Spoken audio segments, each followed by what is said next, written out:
সম্মানিত বিনিয়োগকারী ভাই বোনেরা, আসসালামু আলাইকুম। আশা করি আপনারা সবাই ভালো আছেন, শারীরিকভাবে সুস্থ আছেন। আমি আজকে 17ই জানুয়ারি শনিবার 2026 এই ভিডিও আলোচনা করছি এবং আমার আলোচনার শিরোনাম হচ্ছে ইন্স্যুরেন্সের পাশাপাশি আগামীতে কোন 3টি সেক্টর। এই শিরোনামে আমি যে 3টি সেক্টর আগামীতে সম্ভাবনাময় আছে ইন্স্যুরেন্সের পাশাপাশি, সেই 3টি সেক্টর নিয়ে আমি আপনাদের সামনে আজকে আলোচনা করব। আলোচনার শুরুতেই আমি আপনাদেরকে আবারও জানিয়ে রাখি যে আমার আলোচনা কাউকে কিন্তু বাই বা সেল করা, উৎসাহিত প্রলুব্ধ বা নিঃসারিত কোনোটা উদ্দেশ্য নয়। শুধুমাত্র বাজারের অবস্থানগুলো যা বর্তমানে কি আছে, কি পাওয়া যাচ্ছে সেটাই জানানো বোঝানো। তো আমাদের আজকের আলোচনা কিন্তু হচ্ছে ইন্স্যুরেন্সের পাশাপাশি কোন 3টি সেক্টর। এইটা মিনিংসে আপনারা অলরেডি বুঝছেন। ইন্স্যুরেন্স সেক্টরে বর্তমানে স্মার্ট মানি আছে এবং একটা কন্টিনিউ করছে, কত কিছুটা কারেকশন আছে, তারপরেও আবার এই সেক্টরে স্মার্ট মানি ইন করছে। তো ইন্স্যুরেন্স সেক্টর চলমান আছে, এটা নিয়ে আমাদের আর নতুন করে বলার কিছু নেই। এরপর আমরা যে সেক্টরটি দেখব সেটা হচ্ছে ইঞ্জিনিয়ারিং সেক্টর। আমি মনে করি ইঞ্জিনিয়ারিং সেক্টর বর্তমানে একটা ভালো অবস্থানে আছে।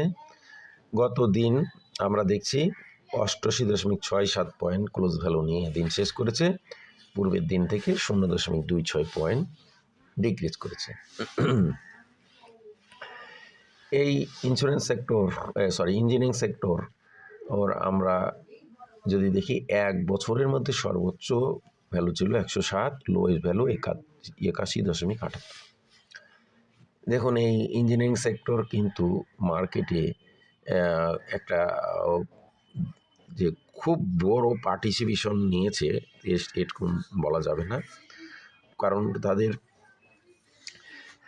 যে শেয়ার সংখ্যা কিন্তু খুব একটা বেশি না, যার জন্য তাদের পার্টিসিপেশন খুব একটা বড় হয় না।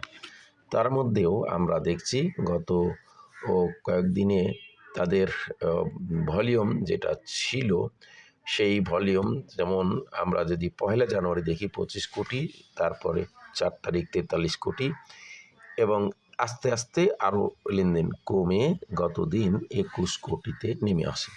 43 কোটি যেদিন, সেদিন 90.37 ভ্যালু ছিল। তো স্বাভাবিকভাবে এই 90.37-এর পর এই সেক্টরটি কারেকশন বা প্রফিট টেকিং হয় বা প্রাইস কমে যায় সেক্টরের শেয়ারগুলোর।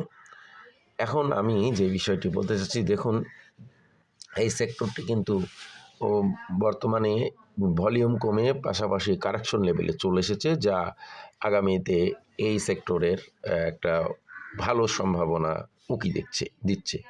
কারণ আপনারা দেখুন, এই সেক্টরটি গত যদি দেখি 7 ডিসেম্বর সেক্টরটি 88 ছিল, তারপর হাই করে সেক্টরটি ইনক্রিজ করে 94.29 11 ডিসেম্বর, এবং এই 94.29 কিন্তু আর উঠতে পারে না, এটা ক্রস করতে পারে না। তারপরও একবার 8 জানুয়ারি 90.40 হওয়ার পর আবার একই ক্রস ডাউন করছে। তো এটা যেহেতু ডাউন করে ভলিউম কমে সেক্টরটি একটা নির্দিষ্ট লেভেলে চলে এসেছে, আমি মনে করি এটা কারেকশন লেভেল কমপ্লিট করে আগামী দিনগুলোতে একটা সম্ভাবনা বা 94 যে রয়েছে ক্লোজ ভ্যালু, তার উপরে সম্ভাবনা তৈরি করছে বা তৈরি হলে এটার একটা বড় ধরনের সম্ভাবনা উড়িয়ে দেওয়া যাবে না।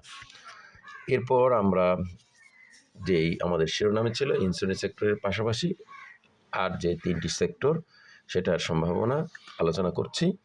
এরপর আমরা যে সেক্টরটি আলোচনা করব সেটা হচ্ছে ফাইন্যান্সিয়াল ইনস্টিটিউট বা ফাইন্যান্সের। আমরা গত দিনে দেখেছি 5,69,00,000 টাকার শেয়ার ট্রানজ্যাকশন, যদিও শেয়ার সংখ্যা কম এই সেক্টরে 10.08। আমরা উল্লেখযোগ্য একটি বড় বিষয় হলো ফাইন্যান্স সেক্টর কিন্তু ইন্স্যুরেন্সের মতোই এটা ডিসেম্বর ক্লোজিং।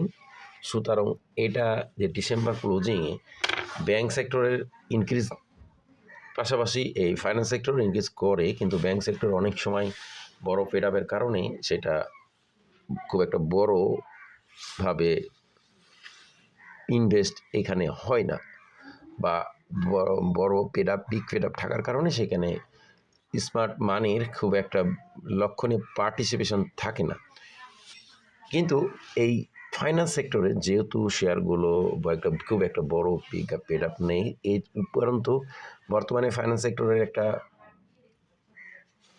এক ধরনের বিনিয়োগকারীদের মাঝে আতঙ্ক বা ভয় আছে, যার জন্য এই সেক্টরে কিন্তু তেমন উল্লেখযোগ্যভাবে এবার বাড়ে নাই। কিন্তু আপনারা লক্ষ্য করবেন এই সেক্টরটি কিন্তু ডিসেম্বরের পর থেকে মার্চ পর্যন্ত, এপ্রিল পর্যন্ত একটা ভালো সম্ভাবনা দেখা যায়। কিন্তু এটা এই বিভিন্ন ধরনের প্যানিক, গুজব, ভয় এগুলোর কারণে এই সেক্টরটি তেমন উল্লেখযোগ্য ইনক্রিজ করতে পারে নাই। এখন এই সেক্টরটি 9.75, যেটা এই রিসেন্ট টাইমে ক্লোজ ভ্যালু দেখেছি 18 ডিসেম্বর, এইটাকে ক্রসের করে বর্তমানে 10.08, এই 10.08 রয়েছে। এখন 4 জানুয়ারি যেটা হয়েছিল 10.35, এই ক্লোজ ভ্যালুটা ক্রস করে নতুন ভ্যালু করতে পারলে সেই ক্ষেত্রে 11তে চলে গেলে এই সেক্টরটি কিন্তু আবার একটা পুনরায় বড় ধরনের সম্ভাবনা উড়িয়ে দেওয়া যাবে না। যদিও এখনও এই সেক্টরটিতে স্মার্ট মানির খুব একটা শক্ত পার্টিসিপেশন নাই, কিন্তু স্মার্ট মানি এখানে পার্টিসিপেশন নগণ্য হলেও আছে, আমরা দেখতে পাচ্ছি। এরপর আমরা আরেকটি সেক্টর নিয়ে আলোচনা করব, যেই সেক্টরটি আমরা ইন্স্যুরেন্স এবং ফাইন্যান্সের পর আমরা যে সেক্টরের সম্ভাবনা সবচাইতে বেশি বলে মনে করি সেটা হচ্ছে ফুয়েল অ্যান্ড পাওয়ার। এটা একটি স্ট্রং ফান্ডামেন্টাল শেয়ার দ্বারা পরিপূর্ণ ফুয়েল অ্যান্ড পাওয়ার সেক্টর। এই সেক্টরে অনেক সরকারি শেয়ার আছে এবং খুব ভেরি স্ট্রং ফান্ডামেন্টাল শেয়ার অনেক আছে। এছাড়া সামনে যেহেতু নির্বাচন এবং নতুন নির্বাচন এবং এইসব ভিত্তি করে বাজারে কিন্তু এই ধরনের স্ট্রং ফান্ডামেন্টাল শেয়ারগুলোর মুভমেন্টের সম্ভাবনা বেশি থাকে। সেক্ষেত্রে এই ফুয়েল অ্যান্ড পাওয়ারের অনেক শেয়ার আছে যেগুলো স্ট্রং ফান্ডামেন্টাল এবং ব্লুচিপ শেয়ার, সেগুলোতেই স্মার্ট মানির ঝোঁক থাকার সম্ভাবনা উড়িয়ে দেওয়া যাবে না। গত দিন আমরা বৃহস্পতিবার 68,47,000 ভলিউম নিয়ে 22,07,00,000 টাকার শেয়ার ট্রানজ্যাকশন করে 155.57 পয়েন্টের ক্লোজ ভ্যালু ছিল। তো বন্ধুরা, আমরা এই ফুয়েল অ্যান্ড পাওয়ার এই সেক্টরটি বর্তমানে পি রেশিও দেখুন 19.46, মোটামুটি সেফটি বিনিয়োগযোগ্য পি। এই সেক্টরের এভারেজ প্রাইস এই সেক্টরের আমরা গত দিন 155.57 ক্লোজ ভ্যালু দেখেছি এবং ইতিপূর্বে এই সেক্টরটি 156.53, যেটা 14 জানুয়ারি ছিল, সেটা থেকে সেটা ক্রস করতে পারে নাই।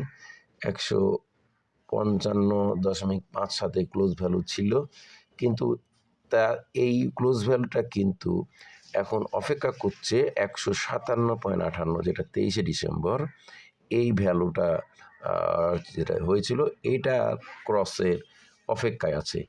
এটা এরপরও আরেকটি বিষয় আপনারা দেখুন, এই সেক্টরের কিন্তু লেনদেন মোটামুটি একটা ব্যালেন্স আছে, 22-25 কোটি এটা অহরহ রিসেন্ট টাইমে হচ্ছে। যদিও গত 23 ডিসেম্বর 32 কোটি ছিল, সেইখানে 157.58 ভ্যালু ছিল ক্লোজ ভ্যালু। 157.58 ক্লোজ ভ্যালুটা এখন ক্রসের অপেক্ষায় আছে।